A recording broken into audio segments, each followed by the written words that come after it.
Assalomu alaykum Amirjon. Mana shu dacha mehmonxona. Mana shu mehmonxonadan 3 ta bor.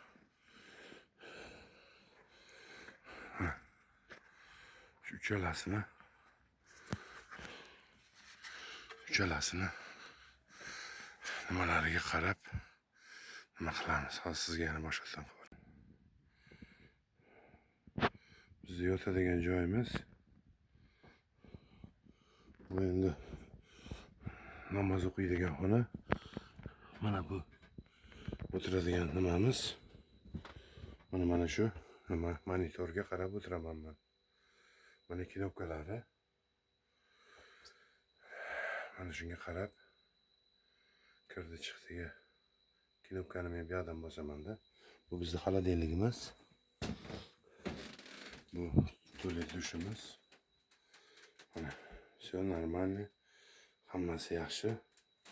Sizga kattakon rahmat Amirjon. Umringizdan baraka toping.